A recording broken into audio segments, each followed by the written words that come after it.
Kaugnay niyan, epekto ng Tropical Depression Aghon ramdam na sa Surigao City. Mga biyahe sa lancha patuloy pa rin.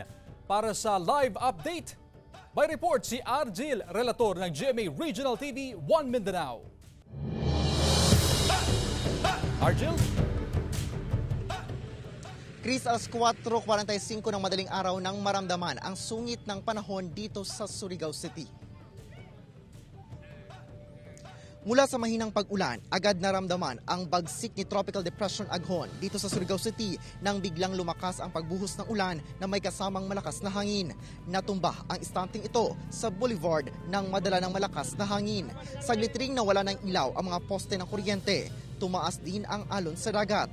Bago pa ang pag-ulan, may mga dumating na sa Surigao City Boulevard at sumakay na sa mga lancha papunta sana sa mga isla ng Siargao at Dinagat. Sinuspende na ng Coast Guard Surigao del Norte ang biyahe ng mga maliliit na mga sakayang pandagat mula sa mainland Surigao papunta sa Siargao, Dinagat at bukas Grande Islands matapos isa ilalim ng pag-asa sa Tropical Cyclone Wind Signal No. 1 ang naturang mga lugar.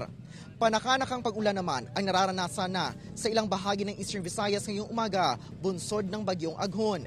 Isa ang lalawigan ng Leyte sa nakararanas ng pag-ulan simula kanina. Gayon din ang Catarman, Northern Samar at Sagiwan, Eastern Samar. Ayon kay Sher Saise, spokesperson ng OCD8, kahapon pa sila nagsagawa ng pre-disaster risk assessment bilang paghahanda sa bagyo. Inabisuhan na ng ahensya ang iba't ibang LGUs na magsagawa ng preemptive evacuation kung kinakailangan. Chris, sa ngayon ay tumila na ang ulan dito sa Surigao City, ngunit nakaantabay pa rin ang Surigao City Disaster Risk Reduction and Management Office para sa inaasahang mga masamang epekto na dala ng bagyong Aghon. Chris. Maraming salamat, Argil, relator ng GMA Regional TV 1 Mindanao.